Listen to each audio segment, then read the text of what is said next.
자, 안녕하세요. 자, 여러분들하고 그 가맹거래사 시험 대비해서 그 경제법 쪽 여러분들 수업이 이제 저하고 하게 되는데 저는 허성호 가맹거래사라고 합니다.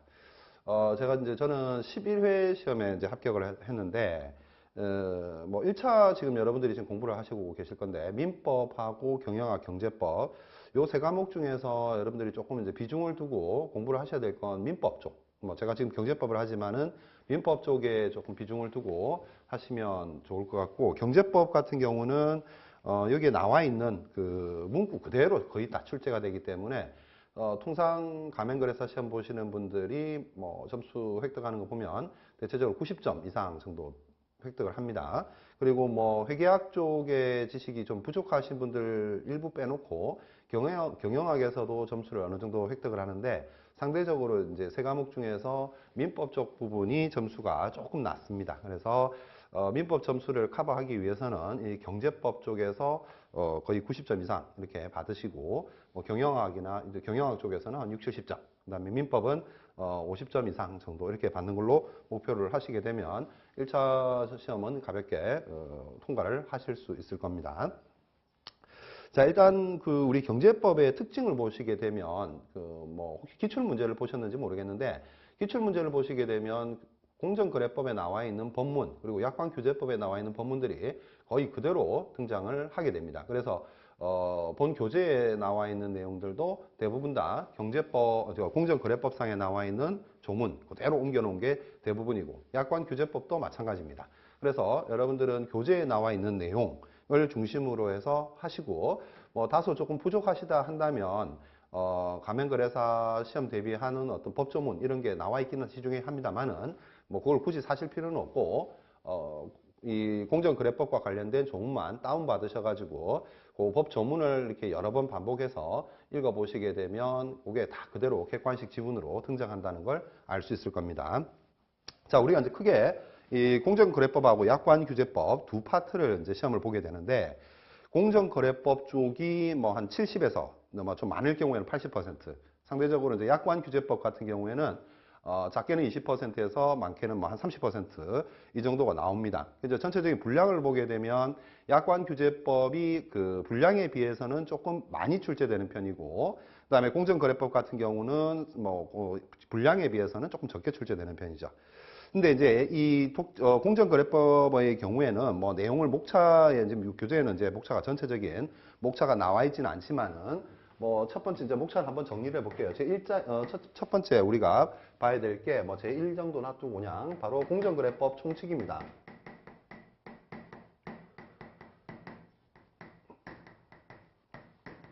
자, 공정거래법 총칙 쪽에서는 뭐 기본적인 그 내용들, 뭐 우리가 이제 경제법에서 특히 이제 이 공정거래법 제1조에서 규정하고 있는 내용들이 나옵니다. 그 제1조에 나와 있는 내용들 같은 경우에는 그대로 해마다 시험에 출제가 되기 때문에 반드시 알아둬야 되는 거고, 그 다음에 이제 뭐 기본적으로 이제 공정거래법의 기능이라든지 시장경제에서 뭐 그런 것들 개략적으로 설명하는 것이고, 그 다음에 어떤 용어의 정의 뭐 이런 정도인데, 뭐 용어의 정의 같은 경우도 전반적으로 시험에 자주 출제되는 부분 중에 하나다 하는 거 알아두시면 되겠고, 지금은 개략적으로 보는 거니까. 자, 두 번째 보시면 이제 시장 지배적 지위의 남용 금지라고 나오죠. 시장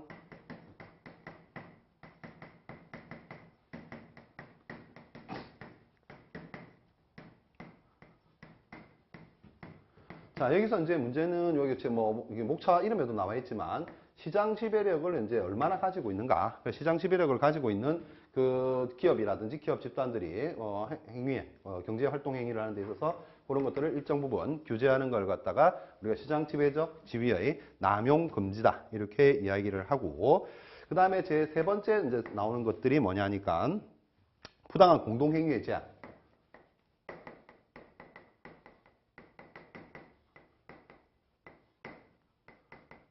자, 여기서 이제 공동행위의 제한이라고 했는데, 여기서 뭐 부당이라는 말도 중요하고, 그 다음에 어떤 것이 또 공동행위에 해당하는가, 이런 부분들도 중요하다는 거죠. 그 다음에 네 번째, 자, 여기서는 이제 부당한 공동행위의 제한에 대해서 이야기를 하고 있고, 그 다음에 나오는 게 부당한 공동행위의 금지입니다. 제한이라는 건 일정 수준까지의 범위를 허용해 주는 대신에 그 어떤 임계점, 한계점을 넘지 말라고 하는 것이고, 그 다음에 이 공동행위의 금지라는 것은 원천적으로 뭐 안 된다는 거, 뭐 그런 거겠죠. 그 다음에 다섯 번째 우리가 봐야 될 게 사업자 단체에 대해서 보게 될 거고, 사업자 단체에 대해서. 자, 여섯 번째 보시게 될 게 재판매 가격 유지 행위의 제한.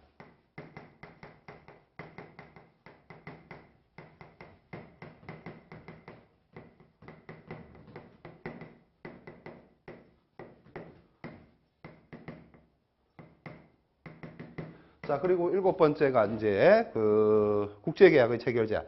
자, 여기서부터 보게 되면 목차가 상대적으로 시험 출제 비중을 보게 되면 이 6번까지가 좀 출제 빈도가 많은 편입니다. 1번부터 우리가 목차를 보면 총칙에서 제가 잠깐 언급했었던 공정거래법, 독점규제 및 공정거래에 관한 법률 제1조에 나오는 것부터 시작해서 앞부분에 지금 시장 지배적 지위 남용 금지, 그리고 부당한 공동행위와 관련된 거, 사업자 단체, 재판매 가격 유지 행위의 제한, 여기까지가 상대적으로 출제 빈도가 많고 여러분들이 암기를 해야 될 기본적인 개념이라든지 판례 부분들이 많다 하는 겁니다. 자, 근데 판례 같은 경우에는 여러분들이 일부러 이 공정거래법과 관련된 판례를 찾으실 필요는 없다. 대부분 다 이제 기출문제에서 기왕에 나왔던 것, 이런 것들이 주로 출제가 되고, 만에 하나 시험에서 여러분들이 처음 본 판례가 나왔다. 그러니까 본 교재에서도 보지도 못했고, 또 그 기출문제에서도 판례를 우리가 전혀 보지 못한 것들이 나왔다면 일단 그거는 제껴두고 나머지 쪽에서 답을 찾으시면 답이 있을 겁니다. 모르는 판례는 대체적으로 여러분들이 난생 처음 본 판례 같은 경우에는 대체로 답이 될 확률이 떨어집니다. 그래서 나머지 그거를 제외하고 나머지 나머지 보기 중에서 여러분들이 찾으셔가지고 틀린 걸 찾으시면 됩니다. 틀린 걸 찾든 뭐 옳은 걸 찾든 찾으시면 된다. 자, 그래서 요 보통 여섯 번째까지가 출제 빈도가 좀 많은 편이고, 그 다음에 이제 일곱 번째 국제계약의 체결 제한.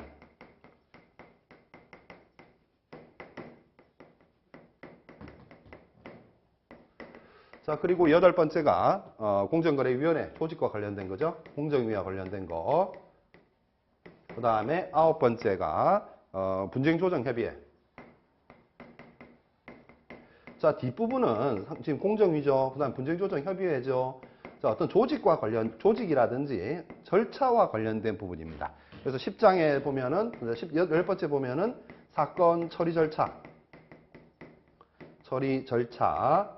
그리고, 과징금 부과 징수.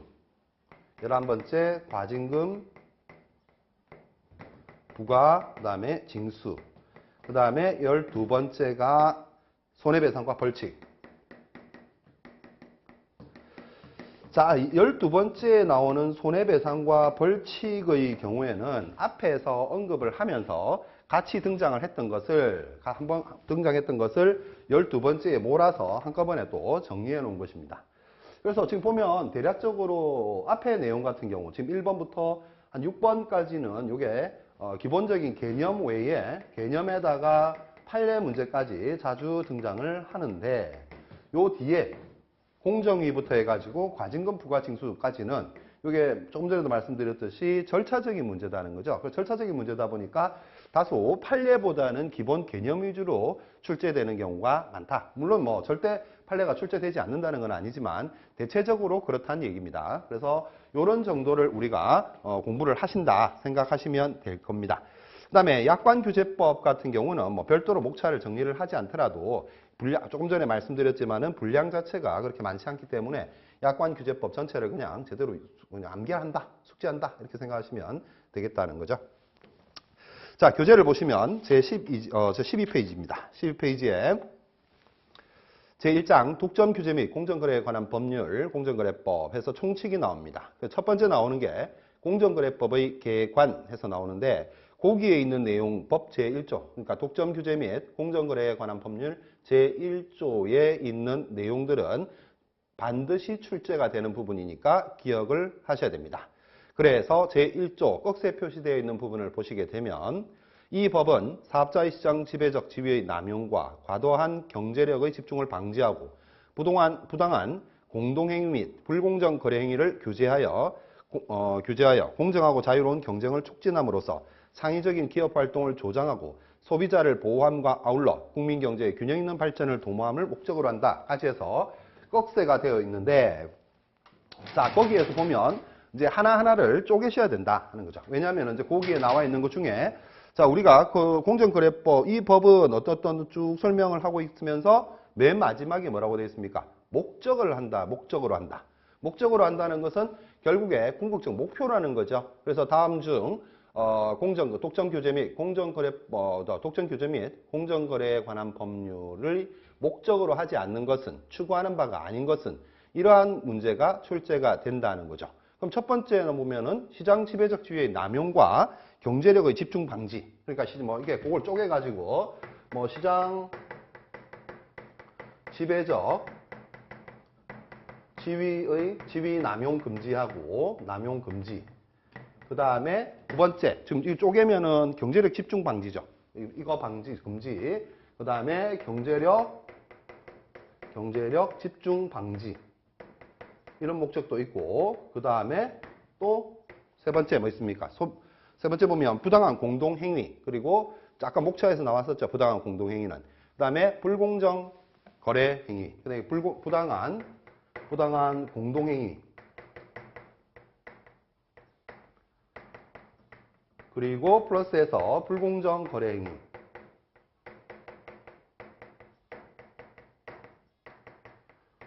자, 이런 것들을 이제 규제를 하려고 하는 거다. 그 다음에 방지하고, 규제하여 공정하고, 자, 이런 것들을 규제를 해서 뭐다? 공정하고 자유로운 경쟁을 촉진하고자 한다. 그래서 공정하고 자유로운 경쟁 촉진. 자유로운 경쟁을 촉진한다.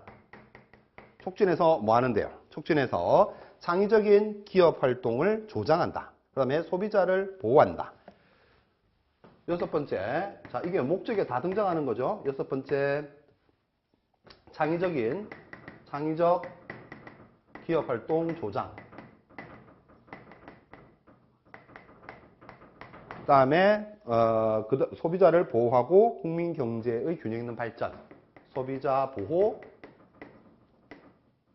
균형 있는 발전.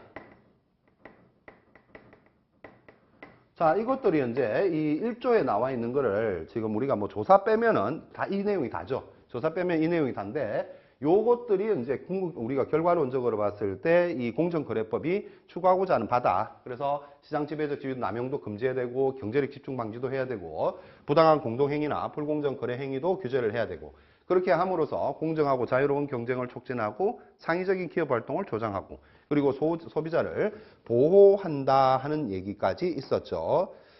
자, 그래서 요런 1조의 꺽쇠 표시 안에 부분은 밑줄 치셔가지고 암기하셔야 됩니다. 그대로. 자, 그 다음에는 그냥 설명인데, 즉 공정거래법은 공정하고 자유로운 경쟁의 촉진을 직접적인 목적으로 하고, 창의적인 기업 활동의 목적 조장과 소비자의 보호 및 국민경제의 균형 있는 발전 도모를 궁극적인 목적으로 한다. 이렇게 해서 이제 이 직접적인 목적과 그리고 궁극적인 목적을 구분을 했지만, 여러분들은 그냥 목적이라 하면 전체적으로 이걸 다 기억하시면 됩니다. 그래서 요 밑에 내용들은 그냥 직접적인 목적이 이런 거구나, 궁극적인 목적은 이거구나, 이렇게 구분 정도만 해주시면 됩니다. 자, 일단 밑에 보시면 이제 거기에 대해서 부연 설명이 나와 있는데, 부연 설명은 이제 교재다 보니까 이게 나와 있는 거지, 실질적으로 문제에 출제가 되는 것은 그냥 1조에 나와 있는 꺽쇠 표시. 그거는 이제 굳이 또 오른쪽에 13페이지에 보게 되면 입법 목적 보시죠. 13페이지에 박스 안에 하단에서 이 기능 위에 박스 안을 보시게 되면 공정거래법 제1조에서 자, 명시적으로 규정하고 있는 입법 목적. 자, 명시적에다가 동그라미 칩니다. 명시적으로 규정하고 있는 입법 목적. 명시적이라는 것은 제1조에서 나타내고 있는 바를 말하는 건데, 명시적, 여기 명시적으로 표시되지 않았지만 그 이면에 또 다른 목적이 있을 수 있기 때문에 이제 문제에서 출제할 때는 명시적으로 규정하고 있는 입법 목적이 맞는 것은 또는 아닌 것은 이런 식으로 질문을 할 수가 있습니다. 그래서 명시적인 목적은 13페이지에 와 보게 되면 1번 공정하고 자유로운 경쟁 촉진, 그 다음에 두 번째 창의적인 기업 활동 조장, 소비자 보호, 국민 경제의 균형 있는 발전, 이런 것들이 명시적인 입법 목적에 해당이 된다. 다시 그래서 왼쪽으로 오시기 전에 그 박스는 별표하셔야 되겠죠. 명시적으로 규정하고 있는 입법 목적. 자, 일반적으로는 제1조에 나와 있는 내용 그걸 가지고 그대로 질문을 하지만 조금 변형시키게 되면 오른쪽 박스에 나와 있는 형태로 변형이 돼서 출제가 된다 하는 거죠. 자, 왼쪽으로 오시게 되면 목적을 실현하기 위한 수단 이렇게 되어 있고, 자, 목적을 실현하기 위한 수단은 뭡니까? 어떤 우리가 명시적으로 공정거래법 제1조에서 이야기하고 있었던 그러한 목적을 실현하기 위해서는 어떤 것을 통해서 사업자의 시장 지배적 지위 남용도 방지하고, 과도한 경제력 집중도 억제하고 방지하고, 그다음에 부당한 공동행위 규제하고, 불공정 거래 행위를 규제하고. 그래서 우리는 경제법에서 결국에 좀 심하게 많이 문제가 출제되는 것은 기업, 티귿, 리얼 이 세 가지라는 거죠. 시장 지배적 지위의 남용은 어떤 것이 시장 지배적 지위의 남용이길래 방지를 해야 되는지, 그리고 부당한 공동행위는 어떤 것이 있는지, 그리고 불공정 거래 행위에는 또 어떤 것이 있는지. 소위 이제 여러분들이 경제법을 처음 배우시게 되면 담합이라는 거 들어보셨죠? 담합, 가격을 담합한다는 거. 동종 업종 단체에서 가격을 담합하는 케이스가 있습니다. 그래서 그런 것들을 이런 규제하는 것들이 경제법이다 이렇게 알아두시면 되겠습니다. 자, 두 번째 1차적 목적에서 공정하고 자유로운 경쟁 촉진, 그리고 오른쪽에 유효 경쟁 실현, 그리고 세 번째 궁극적 목적은 창의적 기업 활동 조장, 소비자의 보호, 국민 경제의 균형 있는 발전 도모. 자, 여기서 밑에 설명은 다시 말씀드리지만 교재라서 그런 것이고, 1차적 목적과 궁극적 목적, 굳이 1조에서 이제 쪼개게 되면 1차적 목적은 공정하고 자유로운 경쟁 촉진이고, 유효한 경쟁의 실현, 이런 것들이 되겠고, 궁극적인 목적은 뒤에 나와 있는 창의적 기업 활동 조장, 소비자 보호, 국민 경제의 균형 있는 발전, 도모, 이런 식으로 되어 있는데, 여러분들은 여기서 기억, 니은, 디귿 이렇게 목차만 기억하시면 됩니다. 문제는 밑에 내용까지 보실 필요 없다. 그래서 앞부분 상대적으로 공정거래법 총칙 쪽에서는 간략하게 문제가 출제가 되기 때문에 밑에 내용을 자세히 보실 필요 없고 그냥 제목으로 나와 있는 거, 기억, 니은이나 또는 오른쪽에 궁극적인 목적에서도 기억, 니은, 디귿 나와 있는 그 목적 있죠? 그 정도만 기억을 하시고 그 박스 안에 있는 내용까지 정리를 해주시면 된다. 그래서 여기서는 일단 제1조 구조와 관련해서 한 문제가 출제가 반드시 됩니다. 자, 그 다음에 이제 두 번째 13페이지로 오시게 되면 그 기능에 있어 가지고 공정거래법과 시장경제, 자, 그 내용을 한번 보도록 할게요. 시장경제가 정상적으로 작동하기 위해서는 시장에서 공정하고 자유로운 경쟁이 유지되어야 된다. 이러한 경쟁이 유지되어야 가격이 하락하고 생산량이나 소비자 우생이 증가하기 때문이다. 그래서 공정거래법은 공정하고 자유로운 경쟁 촉진을 통해 시장경제 질서의 기본을 유지하는 기능을 수행하는 법이라 할 수 있다. 이 정도, 이제 이거는 우리가 공정거래법을 배우는 과정에서 공정거래법이 시장경제에서 어떠한 기능을 하는지를 대략적으로 한번 살펴본 겁니다. 자, 다음 페이지로 가시게 되면 보호법익을 보시게 되면 자, 두 번째 다음을 보십니다. 두 번째 다음을 보시면은 개개인의 경제 주체의 이익의 보호가 아니라 국민 경제 전체의 이익 보호가 목적이다. 그래서 그 국민 경제 전체 이익 보호가 목적이다 하는 거 밑줄 두시면 되겠죠. 그거는 이제 간혹 지문에서 국민 경제 전체의 이익 보호 얘기가 등장을 하기 때문에 그걸 밑줄을 쳐두시면 되겠습니다.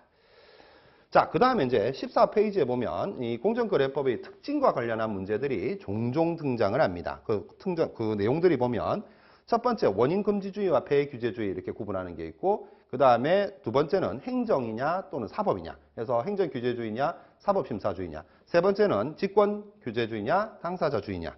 그래서 이런 정도가 이론적으로 한번 지문이 몇 가지 등장을 하고, 그 다음 우리나라 공정거래법의 특징은 그러면 위에서 언급하고 있는 원인규제주의에 해당하느냐 폐해규제주의에 해당하느냐, 아니면 행정규제주의냐 사법심사주의냐 직권규제주의냐 당사자주의냐.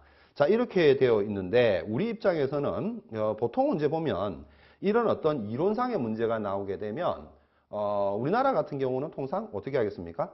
좀 짬뽕이다 이 말이죠. 혼합규제 방식이 많다. 어떤 법이든지. 그래서 혼합규제라는 것은 딱 치우쳐가지고 여기 먼저 나와 있는 것처럼 원인금지주의다 우리는, 아니면 폐해규제주의다 이렇게 단정을 짓는 게 아니라 통상 그 원인규제주의하고 폐해규제주의를 섞어서 이렇게 쓰는 경우가 많다 이 말이죠. 그리고 그 밑에 행정규제주의하고 사법심사주의도 마찬가지다. 자, 먼저 우리나라의 공정거래법의 특징의 제목만 한번 볼게요. 밑에 기억에 보시게 되면 폐해규제주의 맨 마지막 줄입니다. 14페이지에 폐해규제주의 원칙과 원인금지주의를 가미한 혼합규제 방식이다. 이렇게 되어 있고 오른쪽에 니은도 보시게 되면 행정규제주의 이렇게 되어 있죠. 행정규제주의. 자, 경쟁 제한 행위 등에 대해서 행정기관인 공정거래위원회가 1차적으로 위법성을 판단하고 그 다음에 소송을 제기할 수 있도록 하는 것으로 볼 때 행정규제주의를 채택하고 있다. 자, 요거는 짬뽕이 아니다. 그죠?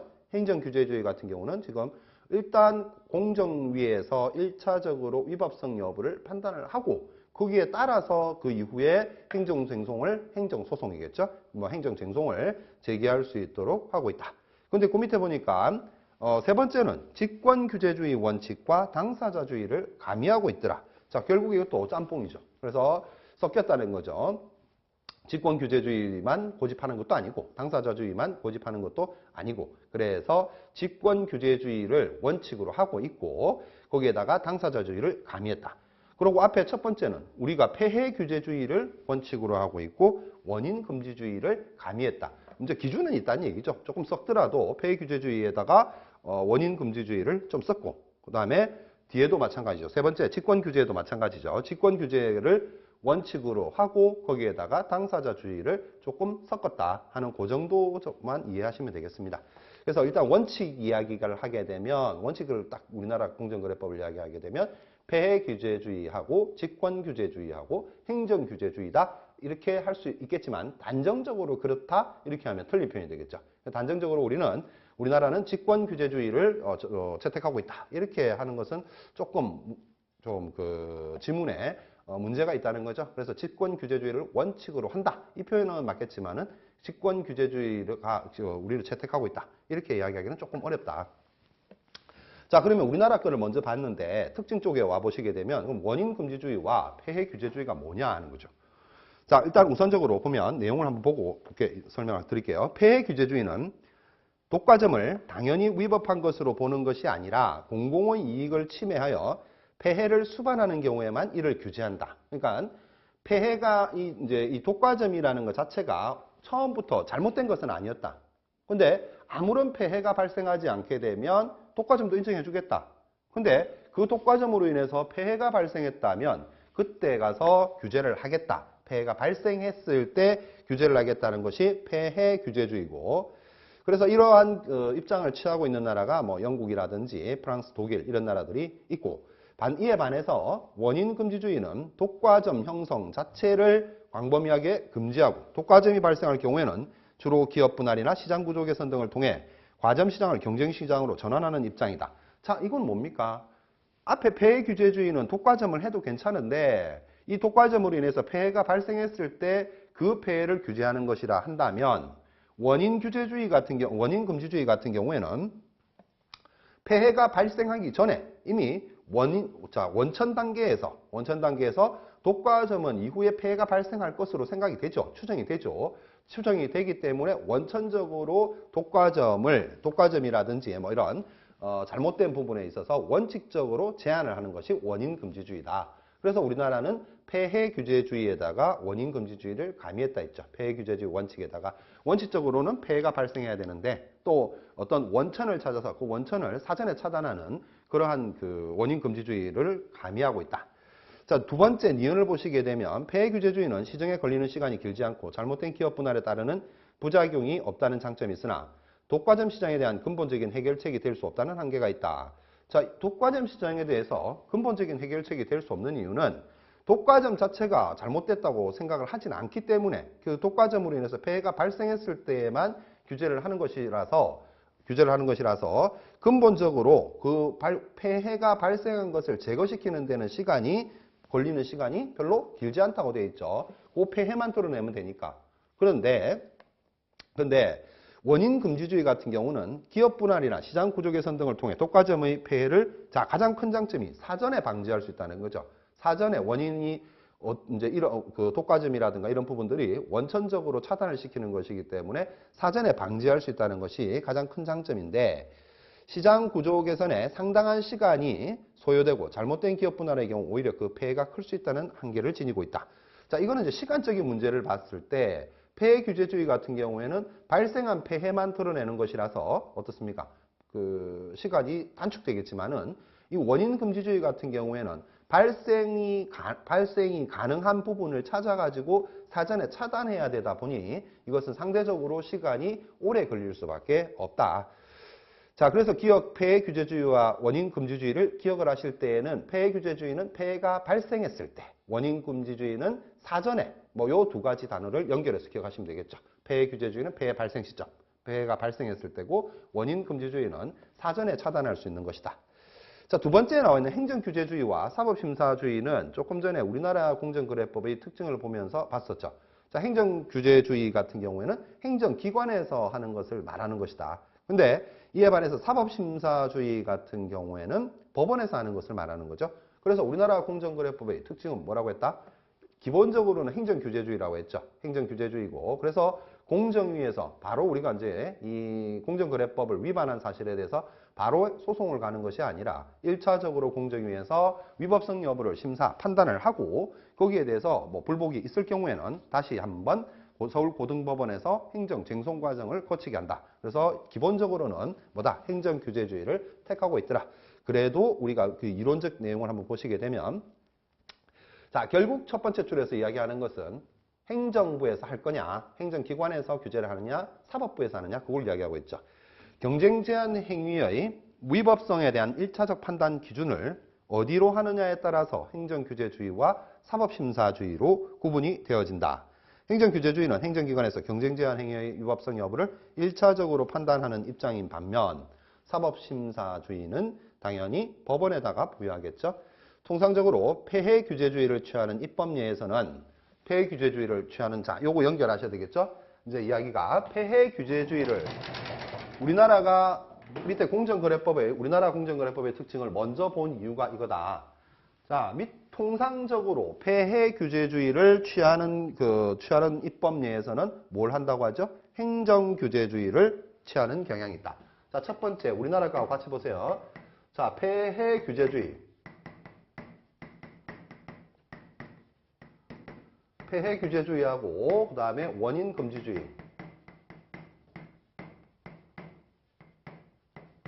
자, 두 번째 우리가 보는 게 이제 행정 규제주의하고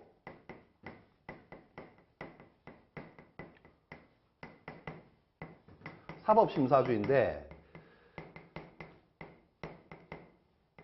지금 거기에서 설명하고 있는 게 뭐냐니까 통상적으로 이 폐해 규제주의를 입법례로 취하고 있는 국가에서는 뭐로 간다? 주로 행정규제주의로 간다 하는 거죠. 행정규제주의로. 그래서 우리나라도 첫 번째 건 뭐라고 했습니까? 얘가 폐해 규제주의가 이걸 원칙으로 하고 있고 그 다음에 원인 금지주의를 가미하고 있다 했죠. 가미하고 있고 그 다음에 행정규제주의와 사법심사주의에 있어서는 행정규제주의로 가고 있다고 했죠. 그러니까 우리나라가 지금 폐해 규제주의를 원칙으로 하고 있기 때문에 두 번째, 행정규제주의냐 사법심사주의냐에 따라 이걸 가지고 구분할 때는 행정규제주의를 취하고 있다. 그러니까 요 원칙대로 온 거죠. 자, 원인금지주의를 취하는 입법례에서는 자, 여기로 온다. 원인금지주의는 사법심사주의로 온다. 자, 그 다음에 직권규제주의와 당사자주의. 직권규제주의라는 것은 당사자의 신고 여부에 관계없이 자, 이때의 직권이라는 누구의 직권이다? 행정기관이 직권으로 한다는 얘기죠. 그러니까 지금으로 우리나라 같은 경우에는 공정거래위원회에서 직권으로 한다는 겁니다. 따라서 행정기관이 직권으로 경쟁 제한 행위를 규제할 수 있는 제도를 말한다. 이에 대해 당사자주의란 당사자들의 쟁송 제기를 통해 경쟁 제한 행위에 대한 규제가 이루어지는 것을 말한다. 그래서 우리나라는 뭐로 한다 했습니까? 일단 직권규제주의가 원칙이다. 그래서 직권규제주의하고 당사자주의를 비교를 하게 되면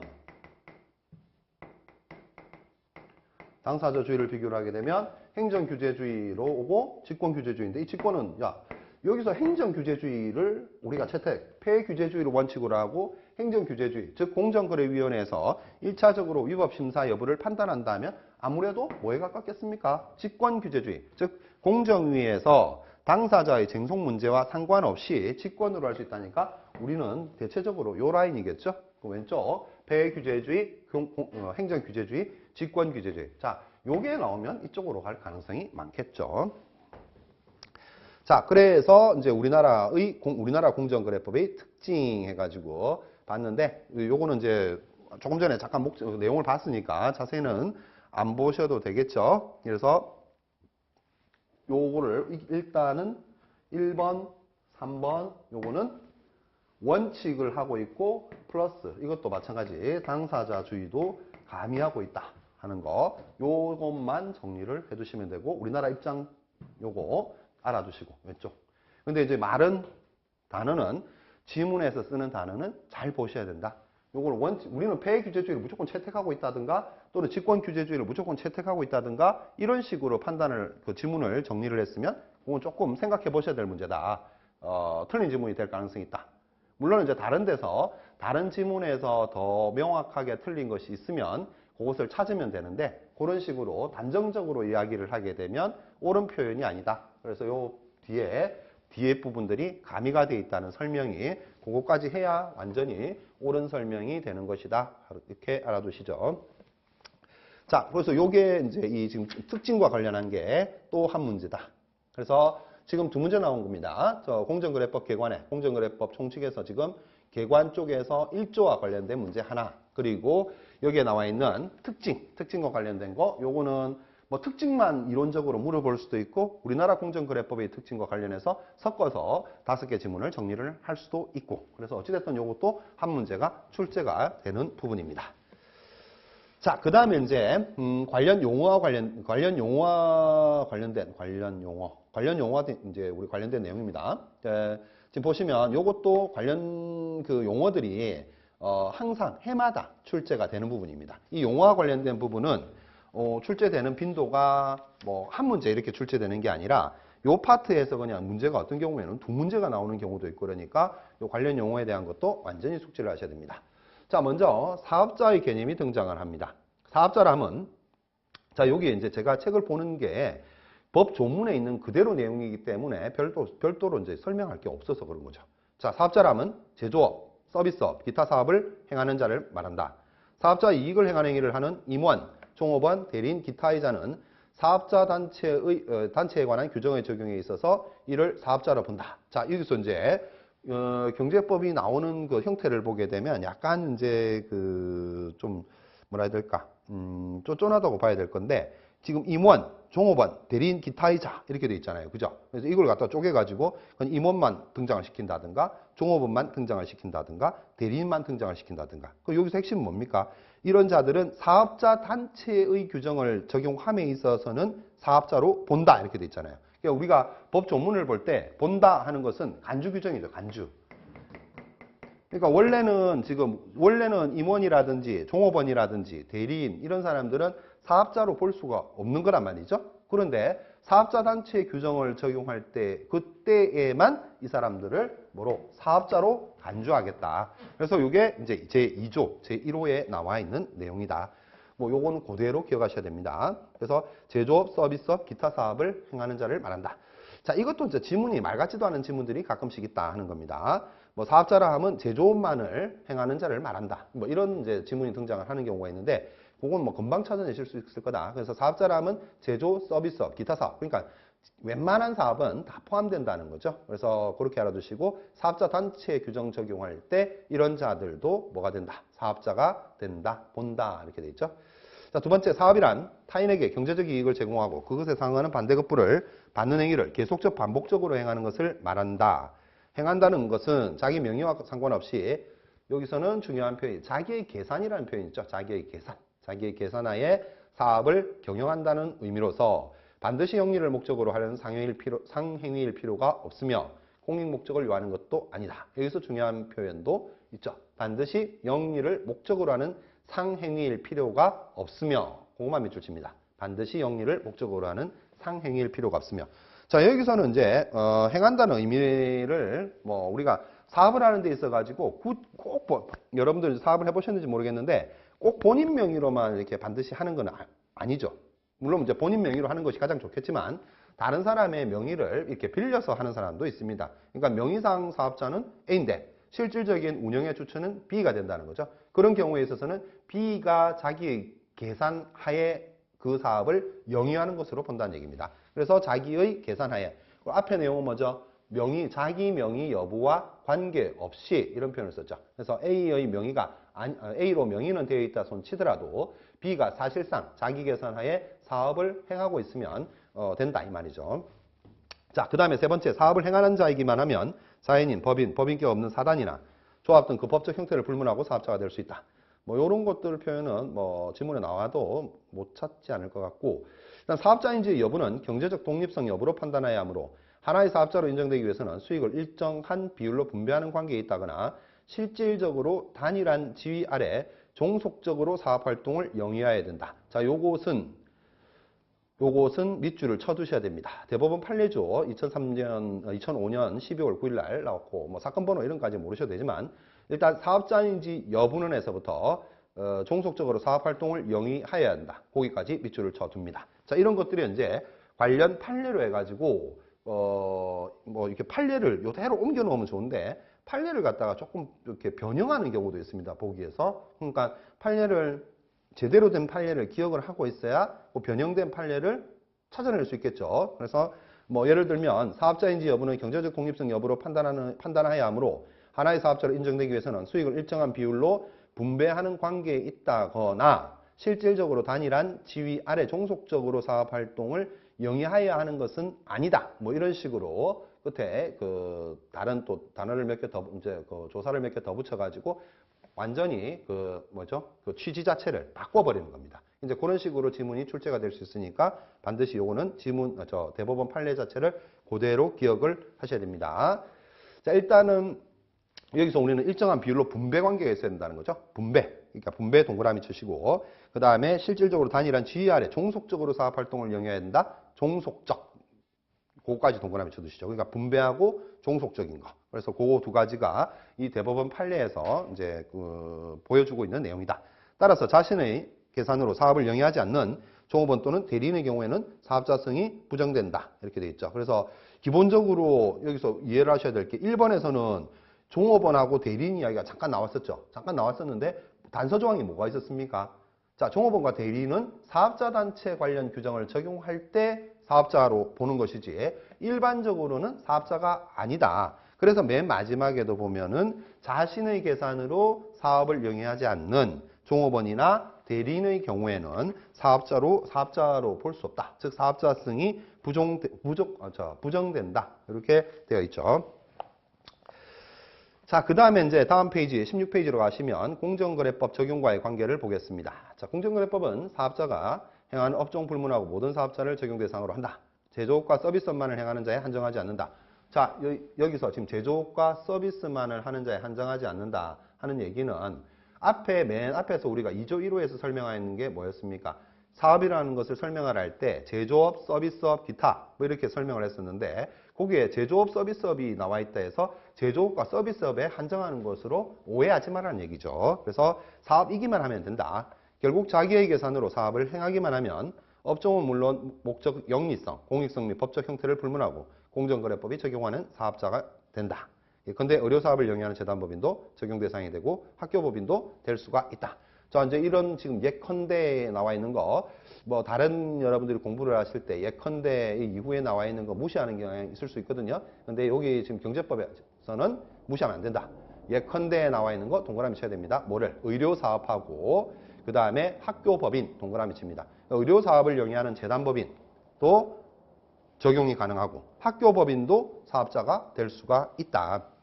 두 번째, 공정거래법은 사업자의 행위를 적용 대상으로 한다.